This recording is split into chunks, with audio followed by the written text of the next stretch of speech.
Hello, this is Scarlet and Rage podcast. Thank you for taking time to watch. This is our weekly Monday morning episode. And boy, what a tremendous week of college football it was this past Saturday. Man, it was upset after upset with the cherry on top being Alabama going down to Vanderbilt. Just almost unheard of. Hard to even believe a day later that it actually happened. um Rage, I was watching before we got on here the beginning of Sunday Night Football with the Steelers and the Cowboys, and it was delayed because of the weather, so that's why it was starting so late. And when the players were announcing their college, where they're from, they were going through, and Malik Hooker gets to him. I'm waiting to hear the Ohio State University. He doesn't say it. He says his hometown. And I thought that was interesting. I don't know that there's really anything to it, but I know that Joe Burrow does that as well. But I like it when Joe Burrow does it because it's LSU that's getting snubbed on there.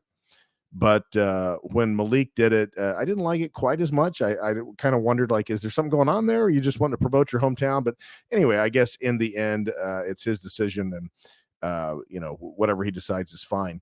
But you can comment on that. But before you get into that, I also want to throw out there, and you can comment on that second. What a monster! What a Big Ten monster TJ Watt is. The Watt brothers are just Big Ten studs.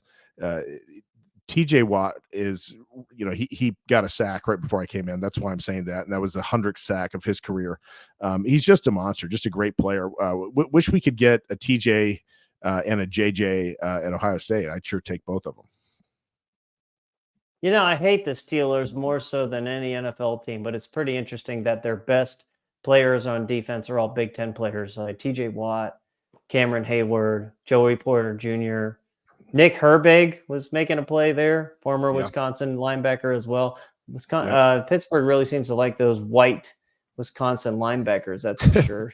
Yeah. So, well, they've always got tough defenses in Pittsburgh. So whatever they're doing on the defensive side of the ball, I know what they're doing. It's no secret what they do, but the problem is most teams don't have the good quarterbacks or the aggressive play calling to beat them. But the teams that do that absolutely destroy them. Like, there's nothing secretive about what they do. They definitely make you, play smart offense, get the ball out quick, get the ball down the field. But most teams just can't do that, or they just don't have the blocking to do it. And, they basically say, beat us. Like, if you're going to beat us, beat us. We're not just going to give you anything. You're going to have to take it. And the teams that can take it absolutely do. So that's why they really don't win big. Like, they're kind of like, they have a very high floor, but their ceiling isn't all that high either. It's like they're kind of, it's all It's all dependent on can they get a quarterback. I mean, if they could get a quarterback, then all of that whole equation changes. Well, but even with Ben Roethlisberger, I will say this: if we're going to talk about the Steelers for a second, like, they won one legitimate Super Bowl, in my opinion, because the one they won against the Seahawks, Seahawks got absolutely robbed. Like, the Seahawks won that game, and every single big call in that game went against the Seahawks. If you go back and look at it, that was the worst officiated game I have ever seen in my entire life. And the officials just absolutely took that away from Seattle. Seattle should have won that game. Pittsburgh really only won one legitimate Super Bowl under Ben Roethlisberger. So, yeah, they did win one, but it's not like they're the epitome of success in the NFL. The epitome of success would go to Tom Brady, Patrick Mahomes, even Peyton Manning to an extent, So, yeah, man. To rehash Malik Hooker, there's nothing to worry about there with Malik Hooker. I actually met Malik Hooker last year. I know I told you about that. Mm-hmm. He's a diehard Buckeye through and through. I think he was just paying homage to his hometown. That really is all there is to say to that. Got his autograph, got a picture with him and a couple other Dallas Cowboys. And that's why I'm kind of like a pseudo Cowboys fan, man. Their organization is just, they're really awesome people to work with. I've worked with some other NFL teams in the past, and they're kind of, snobbish. But the Cowboys weren't, man. The Cowboys are actually down to earth, really cool organization, and everything. So Michael, man, Ohio State. Let's dive into that a little bit. The Buckeyes, we look good. Not great, but definitely good. You definitely nailed the score once again, Michael. You're nailing these final scores better than I am this year. Initial thoughts on the team, Ohio State. I mean, we have a lot to cover today, and just prefacing this, everyone. We are not covering the Oregon-Ohio State game today. We are going to do that on a separate episode here in a few days. So if you think we're going to talk about Oregon, just letting you know right now, we are not. We are talking about Ohio State, Iowa, the landscape of college football, what happened in the Big Ten. We're going to cover the Big Ten a little bit this past week as well. So, Michael, man, initial thoughts on Ohio State before we go into a deep dive recap of the Iowa game. Yeah, my initial thoughts, like just in a word, or well, I guess in 2 words, is very pleased. I wanted to see them go out and win very convincingly and control and somewhat dominate this Iowa team, and that's what they did. And they did so in a game that not much really went like off script for Iowa. Like they kind of did what they do. Ohio State just drilled them anyway because they couldn't really stop them very well on offense, and they couldn't get much going.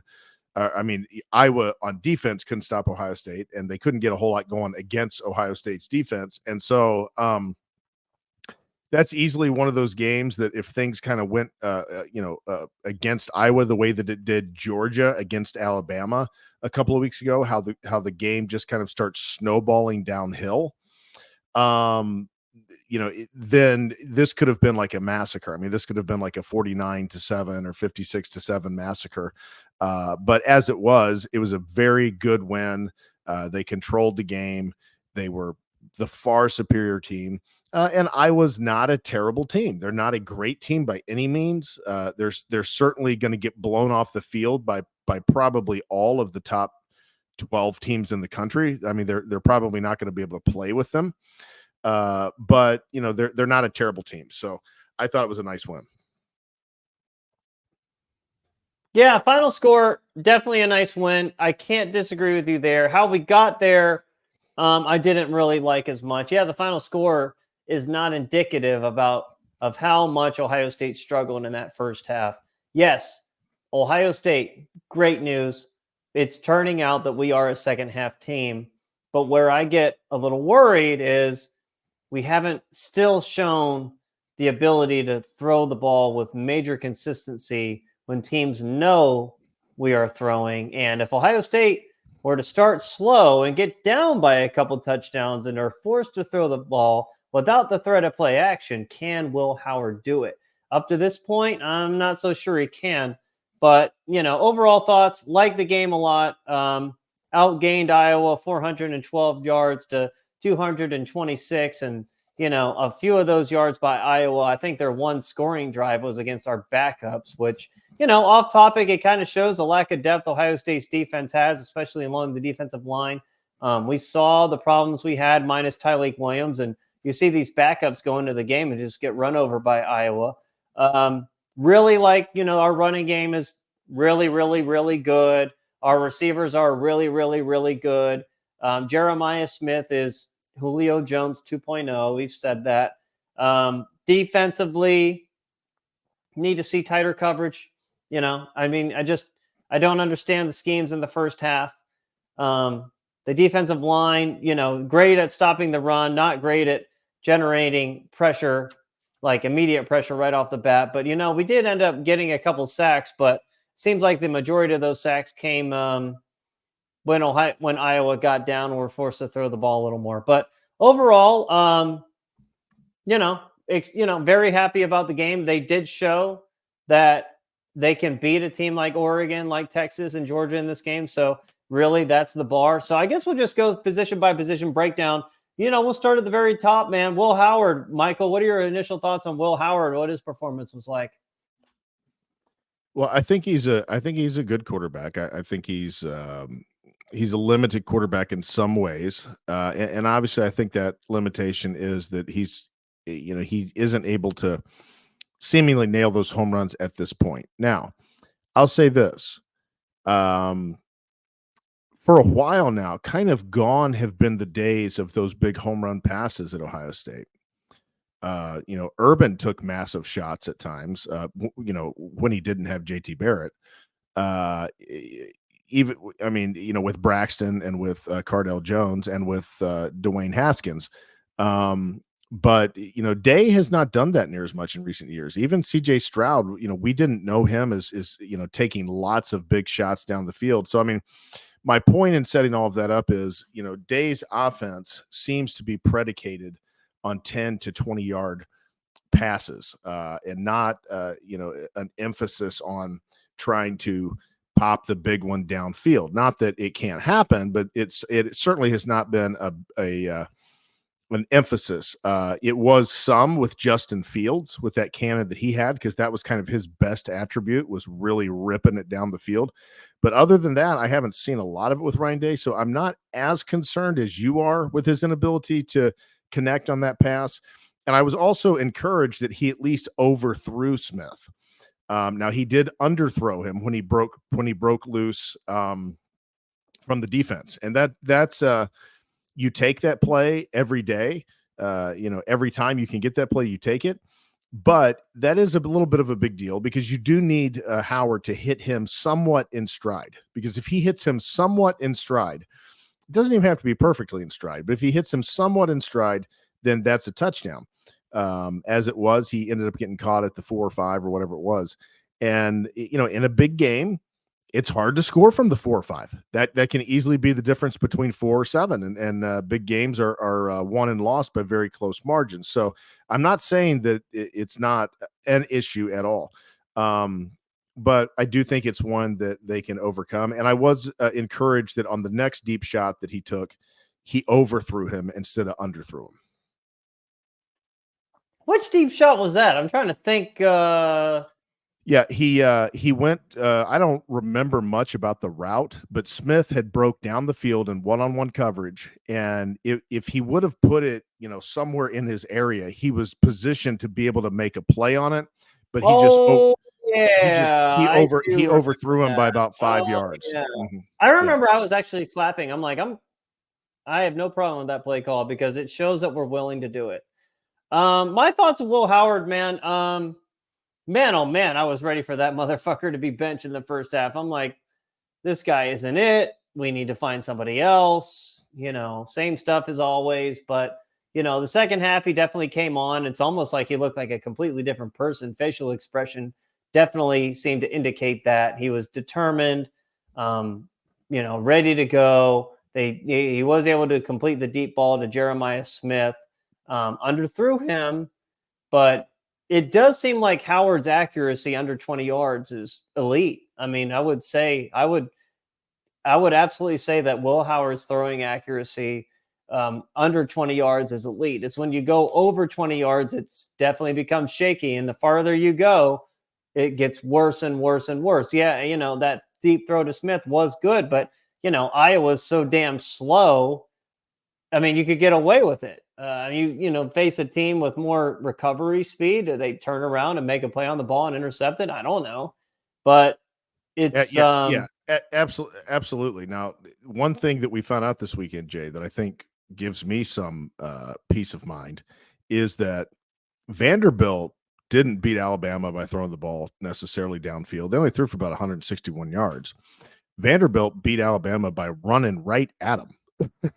And so, if that's the state of Alabama's defense, and I still think Alabama is one of the top 5 teams in the country, and I think they will be by the time it's all said and done. Unless if you can't ever count Alabama out until they're out. You just can't. We've seen it too many times. But the fact that you could run on that defense, and Georgia's defense has shown some, susceptibility to the run and to physical running game. And so, I think that in spite of some of Howard's weaknesses, I do think that we're in good shape with him. So ultimately, I still feel like he can lead this team to the promised land, or somewhat manage the team to the promised land. But like you said, he showed some nice leadership qualities as well by being determined. He wasn't backing down. He wasn't getting, flustered or like, oh my goodness, because that's a real thing when a team with this kind of expectations and a guy who's leading the team and he starts to fear failing. He starts to fear making the bad throw. He starts to and he didn't do that. He came out and did the opposite. He rose to the occasion. So, I guess intellectually, emotional makeup, fortitude, internal fortitude. I thought he got a good grades in that area as well. Yeah, definitely a tough guy. I'm not going to deny that. And he is a capable runner. He's not smooth, but if he doesn't, it seems like in his first 3 yards, if he can get upfield within his first 3 yards of running the football, he's golden. But it's in those first 3 yards where catastrophe can happen because he doesn't seem to be a nimble runner. He's not a smooth runner. He can't just make quick cuts. I mean, we saw it. Like he just slipped and fell down. He looked like Devin Brown out there. I mean, like Kyle McCord, before Kyle McCord even became like mobile this year. I'm like, this is what we fucking paid money for? This guy is supposed to be able to run. Like, and I even said that, when we broke it down when we got him, I'm like, okay, yeah, he can run, but don't mistake him for being a great runner. He's not a great runner. And he's not a great passer either, but he is I would say a step above game manager because, the throws like he made to Emeka Ibuka in the third quarter was just C.J. Stroud. That was a C.J. Stroud pass. That was an amazing throw. I couldn't, the TV camera, I'm like, I couldn't believe that got completed there. So, he can make some elite passes. He's got good size, but the deep throw isn't in there. And everything is just, it seems like the big explosive pass play is not consistently there. It's like, he was 21 to 25, but only for 209 yards. I would like to see, where is that 300-yard game, that 350-yard game? I need to be able to see it to be completely comfortable with this guy. I got to know that he can throw when the running game isn't there. It's like the entire pass game is based on the running game being elite. And Michigan got it done last year, but I don't know. I understand J.J. McCarthy was a much more talented, better quarterback than Will Howard. So when Michigan needed like elite throws, they could get them. Will Howard under 20 yards is elite, but can he throw the deep ball? We know J.J. McCarthy could make the deep throws. And J.J. McCarthy was honestly more mobile than Will Howard, if I were to guess. I think the question is really, how can he react to an aggressive, and we're going to find out to some extent this weekend, how can he react to an aggressive, fast, blitzing defense? Because when defenses are blitzing, if you make the right decision, oftentimes you don't have to throw a 50-yard bomb to have a huge play. You just have to hit the right guy because there's a guy open, and you got to know where that guy is based on where that pressure is coming from. And so can he do that? Because I was watching an NFL game earlier today, and the announcers were talking about the one analyst or whoever, maybe it was I guess it was the analyst. He said, it's not hard to take away the deep ball. He said, if a defense is determined to take away the deep ball, it's not hard if you put two safeties deep. He said, but if they're going to put two safeties deep, you better be able to run it.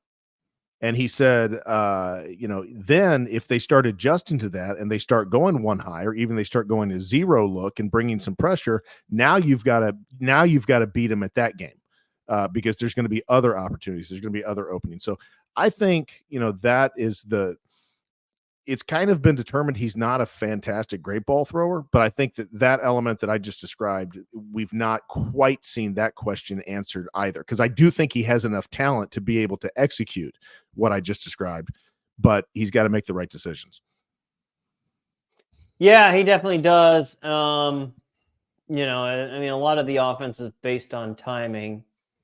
So, yeah, man, still a question mark there. I don't feel comfortable with Will Howard, but I don't feel uncomfortable with him either. I'm neutral of Will Howard right now. And, if that's the weakest part of the team, most people would take it. But, the quarterback is also the most important part of a football team most times. Michael, the running backs, they're elite backs. Quinshon Judkins, 13 carries, 78 yards. Travion Henderson, 11 carries, 61 yards. It really did seem like we were gashing Iowa. We probably should have ran for more. But again, You need a little bit of balance there. The team did run for 203 total yards, pass for 209 total yards. So not much else can be said about the running backs, Michael. They did use Will Howard more in the running game. Iowa had not given up a rushing touchdown actually heading into this game, and Ohio State scored the first rushing touchdown of the season against the Iowa Hawkeyes. Anything else to add about the running backs? No, I mean, I think you covered it. They're an impressive bunch. This was a great game, I think, for Quinshon to be able to come away with a relatively dominating win at 35-7 and only have to work 13 carries. And I think that's exactly why he came to Ohio State. They were able to get 200 plus yards rushing, and they didn't rush. The leading rusher was 13. And so I think that's exactly what they want to do. And obviously he's there if they need him for 18 or 19 or 20, as the situation arises. I just want to spotlight a player from Iowa, man. Jay Higgins, that linebacker that they have, that dude is a monster. Yeah. He is an absolute monster. He was like in on every single tackle for Iowa. He was the one who punched the ball out from Jeremiah Smith. I'm reading on here, he had 14 tackles in the game. One sack, and then, I don't know if the tackle for loss is factored into the sack as well, but man, that dude is an all-everything linebacker, and that's the type of dude who is going to be a starter on an NFL team next year. Like, that guy he's a monster. There's really nothing else to be said about him. Yeah, absolutely. Iowa always has some good players. They've got some great tight ends in the league, so Iowa has some good players. They don't get a lot of respect, and to some extent, rightly so, but because they don't win certain games very often. But they certainly have got some good players, and they're coached very well, and they're a very solid football team. Their defense is the best coached defense in the country. They just run that quarters coverage to absolute perfection. I think they run kind of a shell defense, if I'm not mistaken. They have two deep safeties most of the game, but they're really, really, really good with their corners, and the guys who get out in the flats are really good. Like, I made the mention of Emeka Ibuka and that catch, but that was really pristine coverage by that Iowa defender. That ball could not have been thrown any better. And that defender really couldn't have covered much better either. It took a perfect throw and a perfect catch for it to be made. And Iowa's just not very fast, but they always seem to be in the right spot. And damn, do they fucking hit you, man. You could hear their tackles on TV, how hard they were hitting our offensive players. Like, they are a bunch of hard-nosed country fucking dudes, aren't they? Yeah, physical team. And they run that quarters very well, and that's a good defense because you don't have to be kind of bend but not break with that quarters type of approach the way that they are. You can be pretty aggressive with that quarters type of defense, and you can press up on the corners and things like that. But yeah, that's a good defense, and I will put two white guys in the league as cornerbacks. I think they were both in the first round, and both those white guys ran like 4.3 somethings and 4.4 something. So very, very fast guys. So yeah, Iowa, they put out some players, even though they don't have that speed across the board, 1 to 11. Yeah, those two corner, one in the second round, one in the first round. Yeah, Okay. They were literally back-to-back years. Man, their names escape me at this point. They shouldn't. But as good as they are on defense, man, they just, at the end of the day, they are limited athletically, and it eventually catches up to them against teams with more talent. Like, you saw it in the bowl game against Tennessee when they played them in I don't remember if it was the Citrus Bowl. It was in the Citrus Bowl. Saw it when they played Tennessee in the Citrus Bowl, and you saw it yesterday when they were going against Jeremiah fucking Smith. Now, Jeremiah Smith kind of did look like a freshman a little bit. Number one, he seemed to shy away from contact when he did that little end around. It's like I felt like he could have cut it up for a couple more yards, but he chose to go out of bounds. And then on the screen, he got the ball punched away from him. I understand that, Jay Higgins made a great play, but you just can't fumble there, man. You can't fumble there. But some of the catches he made were, I mean, the deep throw, it showed like he has got deep speed, and the one-handed catch, it's like we're becoming accustomed to it now. Emeka Ibuka, they couldn't cover him. There is a big. I read somewhere there is a big weakness in Iowa's.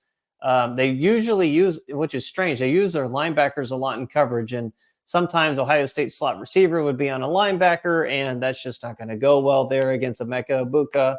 And they just, they don't have the talent. So that just, into the next topic, our receivers were very, very good, Michael.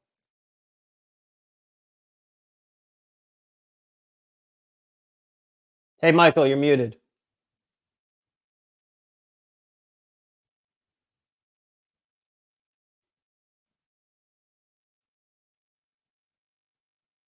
Technical difficulties. He'll get it fixed, everyone. Don't worry.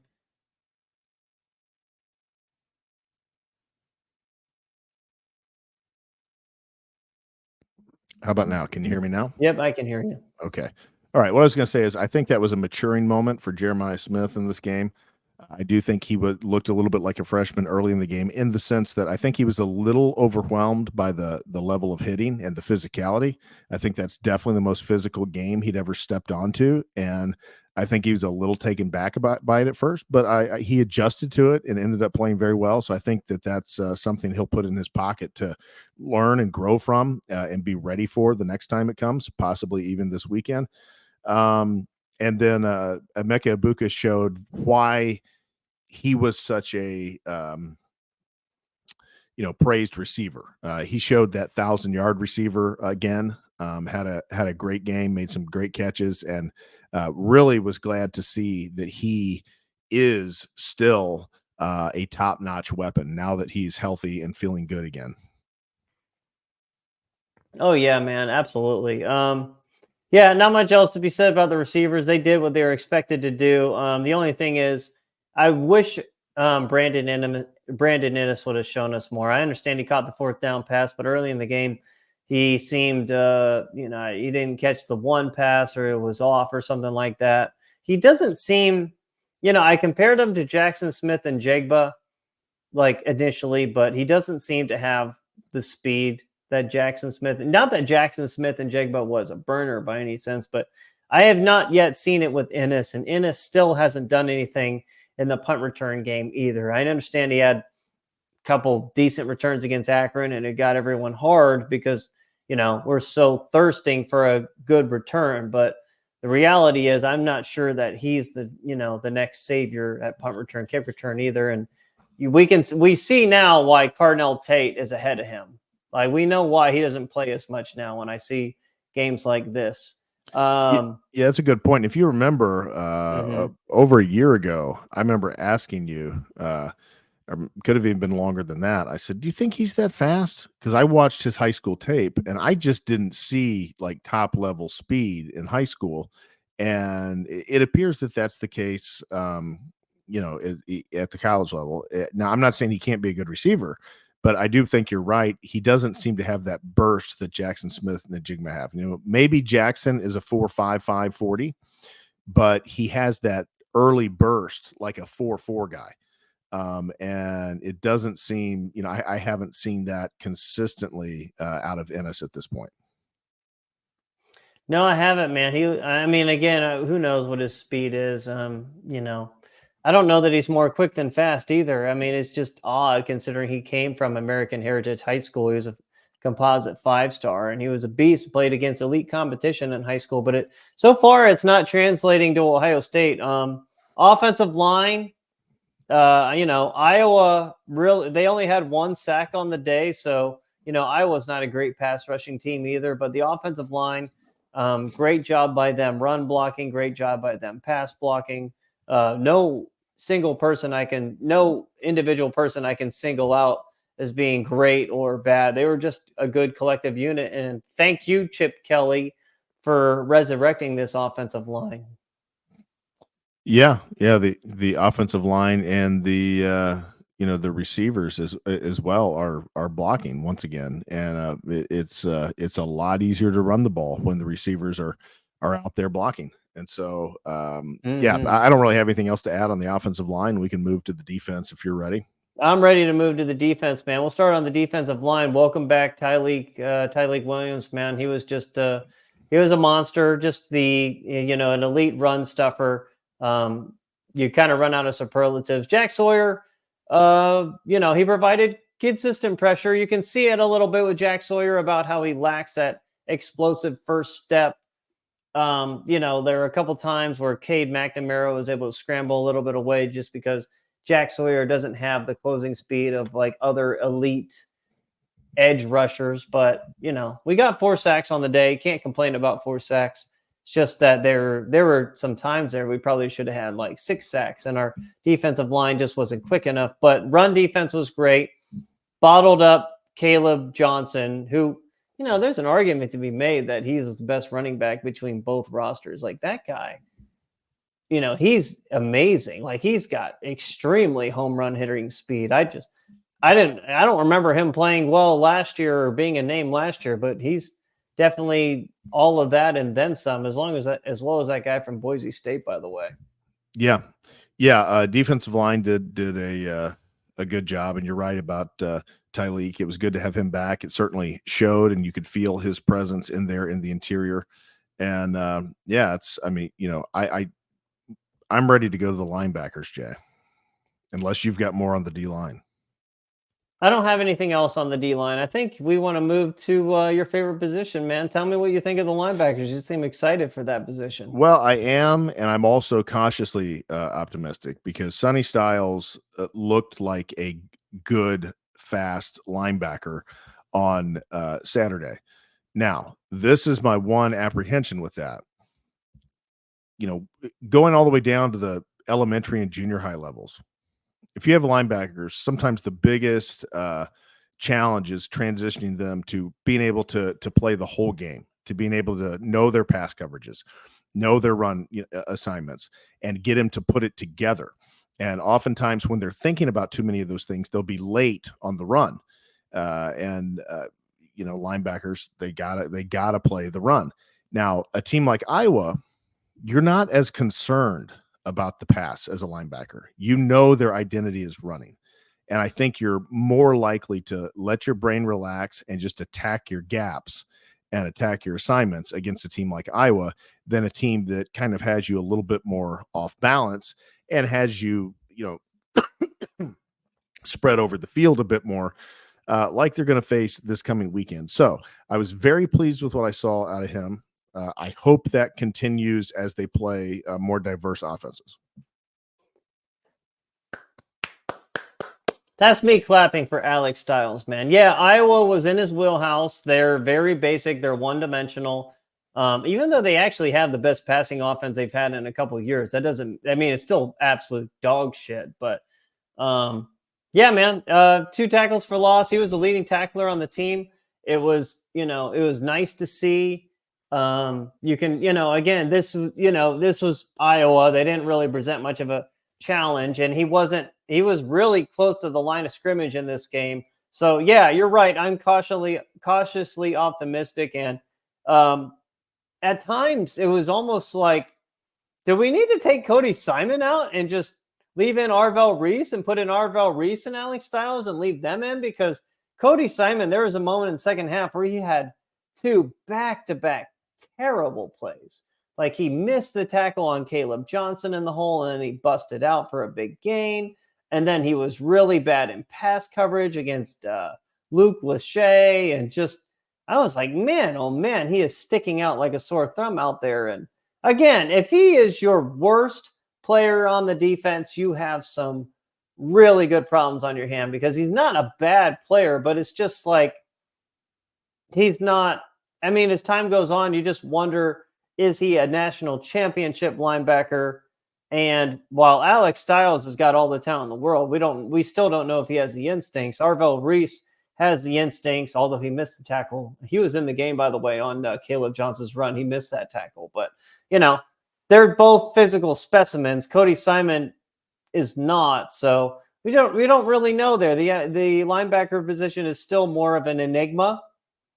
But a lot of potential there. Just a lot of potential if they can really figure it out. Yeah, and I think with Cody Simon, I think you've got a ceiling that's not ultra high. I think he's a serviceable linebacker. I don't think he's going to be a top notch guy. I just don't think that's who he is.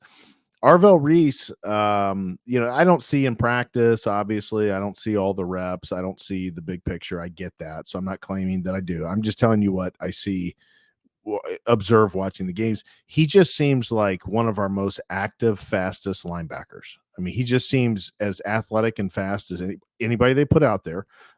And he seems as active and close to the ball, more so than it seems like with some of the others. Yeah, he only had 2 tackles in this game. I was wondering, we just didn't really see him as much, and he wasn't as active as much in this game, which is just odd. So yeah, man. Yeah, he was just kind of out there this game. So who wasn't out there today in this game was our secondary for the most part. Again, it is Iowa. They have the slowest wide receiver group we will see probably all season, but the secondary, I will say this, Michael. Why in the fuck? So here's the thing. I noticed that Davison Igbinosun presses a decent amount.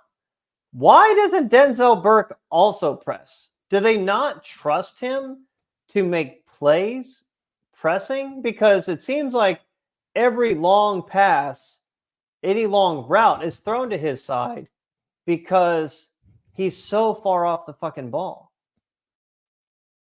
Yeah. Well, I mean, it that seems to be what Knowles is going with early in this year. Is he's playing he's playing him way off, and so I don't know why that is. I mean, if you would think if you're supposed to be a first or second round corner, that you would have the ability to play a little bit closer to the line. I don't know. I don't know that answer because we're not in practice. We don't see what Jim Knowles sees, and so I don't know if that's just his scheme or if he doesn't have the trust in Burke to be able to handle more than that. But I don't know. I guess maybe they were willing to give up that and in exchange for some other things that they were doing in their game plan. I don't know, man. I don't know. I mean, yeah, we know the secondary is talented, but I just really don't like how they're using them. Like Iowa drove down. Actually, we're lucky Iowa didn't score an opening touchdown on their first drive.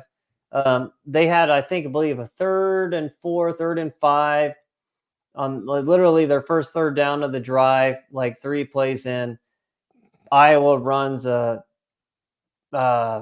crossing route over the middle. And the guy, it's a soft zone. Nobody's running with the guy. He catches it in space and is able to turn it up for a first down. Later on in the drive, they have like a 3rd and medium. Ohio State doesn't blitz. They don't get any pressure. Cade McNamara is able to roll right and fire downfield. And a guy was open deep. It would have been a touchdown if he had the arm strength to get it there, but he didn't. So, the guy tried to come back and make a really good catch and he couldn't make it. So, that's a problem. Ohio State tried to bring like one of those stupid blitzes in the first. It wasn't even a blitz because they actually only so they dropped one defensive lineman and they brought a safety all the way from the other side of the field. It was like he was sprinting like 15 yards to get to the quarterback. Why teams run that, I have no fucking clue. And Iowa got a big pass play out of that. And then another time, like the first blitz we made of the game, we weren't in press coverage. Like Iowa got the ball out really quick and got like a 10-yard gain. And it's like, I'm glad that you blitzed, but if you're going to blitz and make sure the ball is out quick, you got to be tight on these receivers or they're just going to catch it and they're going to have room to possibly turn it upfield and do a lot of damage. So I don't understand what Knowles is doing. Yeah, the second half was better, but it still wasn't up to my liking. And Ohio State is still just surviving on just having better players than everyone else. And eventually it's just not going to work like that. Like this upcoming week against Oregon or a team like Texas or even Alabama. This isn't the type of scheme that's going to beat those teams, man.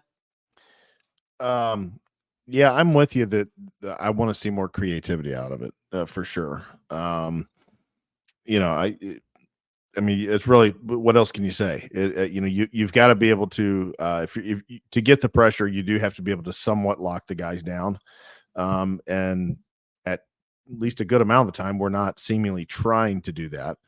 And, that's for Jim Knowles to figure out. We'll see how it works against a good team this coming week. Maybe he's got some wrinkles that, for them that he didn't need against Iowa because of what they were trying to shut down with Iowa. So let's hope that's the case. I wouldn't hold your breath, man. I wouldn't hold your breath. Ohio State's not the type of team who withholds stuff. They kind of are what they are. And I've said that, we said that last year after the loss to Michigan. They are not a team who's saving stuff for later games. They kind of are what they are.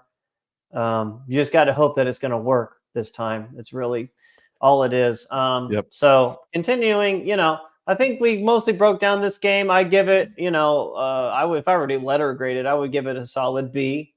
Yeah, I would give it a solid B. I would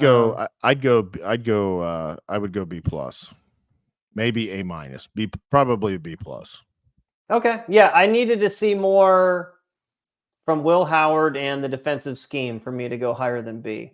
I need to know that they actually are willing to do the things that, again, they eventually did throw the deep ball some. So, kudos to them there, but it's got to be consistent. I got to see more of Will Howard throwing when teams are expecting it and be able to get big chunk yards. Michael, what a fucking crazy week of college football it was, man. Yeah, I mean, so many big upsets. A lot of guys falling, a lot of teams falling this week. Michigan going down, Missouri going down, Tennessee going down. Alabama going down. Who am I missing? USC going down to Minnesota. Yeah, well, man, Yeah. and I really hate PJ Fleck too.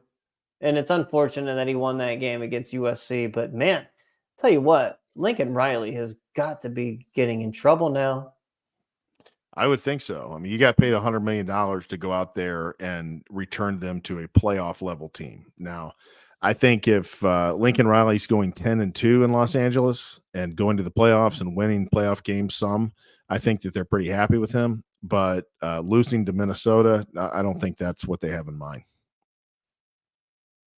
Yeah, I don't know. I just I don't know. I mean, I didn't watch the game in great detail. I was more paying attention to Michigan, Washington, and Tennessee and Arkansas at the time. But I guess, I'm going to touch on those games real quick. Number one, Michigan, how did you, I don't know what how did you not have Jack Tuttle starting at the beginning of the year? Because number one, I think if you start Jack Tuttle at the beginning of the game against Washington, I think you win that game. And then number two, you don't get blown out by Texas. You probably keep that score respectable. Yeah, you lose, but it's not an absolute massacre because we know your defense is good. It's not as good as it was it's not a great defense by any means like last year's, but it's still a good defense. Yeah, Washington had their way with you a little bit in the second half, but it makes you wonder if your defense is tired. And then number two, I saw Tennessee in person, everything. They played a god-awful NC State team.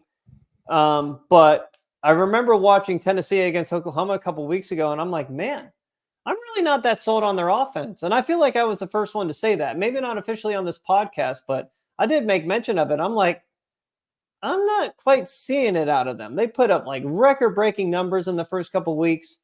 And then I saw them against Oklahoma.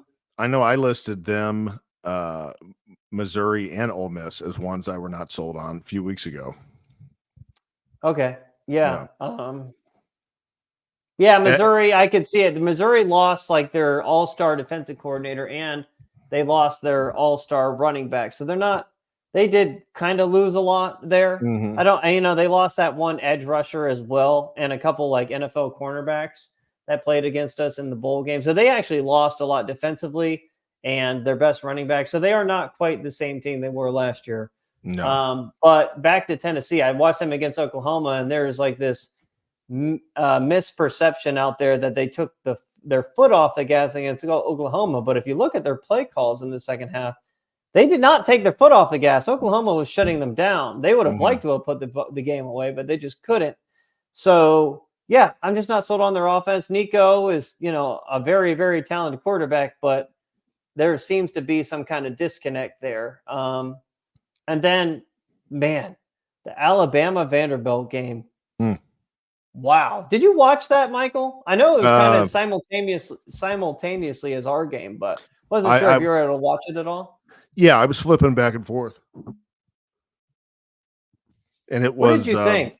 well. I mean, I thought that Alabama's defense is just atrocious. I was really surprised at how much that Vanderbilt just lined up and ran on them. And there's nothing Alabama could do about it. So I mean, that was the big surprising thing to me. Like, I mean, and I didn't watch it enough to give any kind of detailed, answer as to why I think that was happening. But I was just watching it, kind of flipping back and forth. Like, man, they are having their way with this Alabama defense. It's just not a problem for them at all. And Alabama's offense did enough to win the game for sure. And I still think they're dangerous because of that offense, because that offense can score, but that the defense has got some major problems. We knew Alabama was weak to the forward pass. They were exposed last week against Georgia, defending the forward pass. And, if Tyler Van Dyke from Wisconsin doesn't get hurt on their first drive of the game, Wisconsin doesn't lose that bad. They lose, but it's not that bad because they were finding some success here and there throwing the ball, and then they had to insert the backup quarterback. His name is Braden Locke. Braden Locke's not a bad quarterback, but for him to come in on such short notice, he had not been the starter up until then. It was a disaster waiting to happen. But yeah, man, Vanderbilt ran the ball for 100. Well, they ran it. Well, not a whole lot, 166 yards. So they definitely had more success throwing the ball than running the ball. But, Alabama, you would think they would have had even less success running the ball. But, I mean, again, their defense just, I don't know what it is. I think they have a completely new defensive coordinator. I saw their fan base is calling for him to be fired. They really don't like Kalen DeBoer. They don't believe he's an SEC guy, even though I truly believe the guy's a really, really good head coach. So, yeah, man, that's a very interesting score there. So, you lose a game to like Vanderbilt, and again, Vanderbilt's not a bad team, but we have to remember something, Michael. Do you know who Vanderbilt lost to this year? Who? They lost to Georgia State. Oh, wow. Yeah, they lost to Georgia State. Now, great, it was on the road, but it's Georgia State. Is Georgia State even Division One? Yes, they are. They are Division One. Yeah. Okay. Well, they were like 1AA, or okay, they're in the Sun Belt. They are Division One. Yeah, they used to be 1AA. Okay. Yeah, that's right. Okay. Well, yeah. Well, Georgia State got blown out by Georgia Tech, and they were able to beat Vanderbilt. So, I mean, again, that's a terrible loss for Vanderbilt. So it's not like Vanderbilt only had one loss in the year coming into the game. They had two losses, one of them to a lower level Division One team. So that's where the red flags come out. I mean, Vanderbilt's solid, but they're not that fucking good. So my point into that is if Alabama loses another game, now they're on real shaky ground. I think even with two losses they're in, but it's not going to be an absolute home run.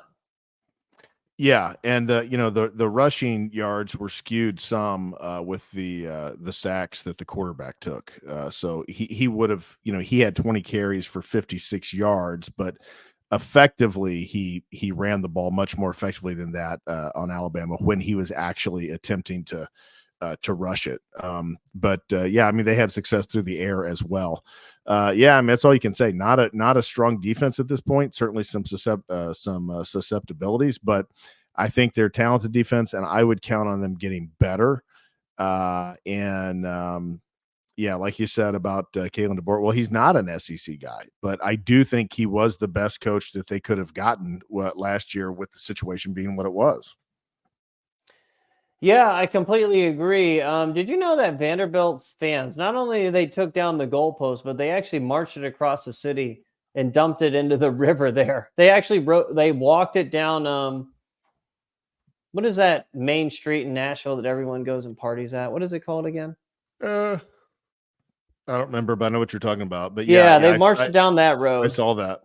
I and saw then that. dropped Yeah. it in the river. And I guess like the fire department had to come and get it back and all that stuff. So I mean, to you be know, that's not a long, that's not a short walk. I think I saw that was like 3.5 miles they marched it or something. Yeah, I mean, that was a historic moment for. I mean, they had never beat a number one team in the country. I mean, for Vanderbilt, like that They makes never beat a top 5 team. wow. Yeah, I mean, that makes your season. You know, 0-66 heading in. wow. Yeah, I mean, that's like Northwestern beating Ohio State, Jay. I mean, it's not that much different than that. No, It's I would agree. There is not yeah, much of a difference there. It's like when Northwestern beat Ohio State in 2004, if you remember yeah, that game. right. Yeah, but this Alabama team is much better than that Ohio State team in 2004. So, yeah, man, did you happen to stay up for Miami and California? I didn't see any of it. I barely held on and tortured myself to finish and watch that game. And man, Cam Ward is just amazing, man. He is the Heisman front runner, and he Ashton Genty from Boise State and Travis Hunter, they are the 3 best players in the country. And it's kind of nice that they are all on programs that are not the elite team. They are not on the elite teams. They are not on the big time, you know, teams from the SEC or Right. the Big Ten, like the Right. name programs. They're just not. So, well, I guess, that's wrong. Cam Ward, I mean, Miami's been so bad for so long. It's like I lump them in with these other teams, but they shouldn't be. Like Yeah, historically, I think they have 5 national championships. They were all won after the 70s and everything. So they're not like a traditional blue blood, but it's crazy where like the lack of success that they've had lately, makes me think that they're less than like, much less than a blue blood, even though they aren't a blue blood, but they're yeah. close. Yeah, well, I mean, what I've seen out of Cam Ward in the little I've seen him play this year, which is maybe about a game and a half, he can make incredible plays. He's an incredible playmaker. He also can make some incredibly stupid decisions at times. So, you take the good with the bad. Maybe those decisions will, wind up a lot more good than bad. But yeah, he definitely can do that. Kind of put the ball, make some head scratching decisions with the ball, but he can also do some incredible things. I mean, he's just a playmaker. I think it's safe to say Ohio State missed on quarterback because there were rumors out there that Ohio State was looking at Cam Ward and they decided not to do it. But fuck, man, can you imagine Cam Ward on this team instead of Will Howard? Yeah, that would be probably look pretty good. I would feel really comfortable in saying Ohio State would be winning the national championship if that were the case. Yeah. Yeah, they passed on him. They thought he was too big of a risk, I think, is kind of yeah, and I think his asking price was a little too high, but you know what? Ryan Day, man, you are on a thin thread, my friend. You don't have you have no room for error. Like, it's this season or you're out, buddy. So well, you better find that fucking money. If it all came down to asking price, then I think it was a big mistake. I didn't know if that was and some of that stuff that got out from the media that could have been from the university to try and buffer that, like so that the fans didn't think they got outbid or that they wouldn't pony up or whatever. It may have been, kind of fed out through the athletic department or through the NIL, leaderships or whatever. So who knows what the actual story is, but if it was an asking price issue, then I think they made a mistake for sure. If they actually thought that Cam Ward was the best guy and they just wouldn't pay for him. Yeah, who knows what the truth is, man. I've seen so many rumors that he was interested in Ohio State and Ohio State wasn't interested in him, or that they weren't interested in him because they found out about the asking price and all of that. Who knows what the truth is, but what is the truth is that Ohio State would be a much better team with Cam Ward on their team versus Will Howard. And that is not a hot take. That is just the absolute truth. Yeah. I mean, probably so. I'm not gonna argue with that. But yeah, wild weekend, Jay, and a big weekend for the Bucks, and a huge weekend coming up here against Oregon. So we will be back with an Oregon episode, a special Oregon preview. And both Jay and I watched the Oregon game. Jay more intently than me, but I saw enough to have a pretty good opinion of them. And it's a good football team. And so we're going to break down that game and make our predictions later this week. Yeah, Michael. Just one last thing. People, please like and subscribe to the podcast. We didn't say it at the beginning, but our algorithm has been down. It seems like, you know, our hiatus has really our former fan base has, I don't know if they even know we're back broadcasting again. So do we need to somehow try and get the word out that we are back? We've been back for like 2 months now, and it would be nice if our old fan base would know. So please like, subscribe, share, you know, tell your friends, whatever. Yep, absolutely. We appreciate it. And we will be back later this week. See you then.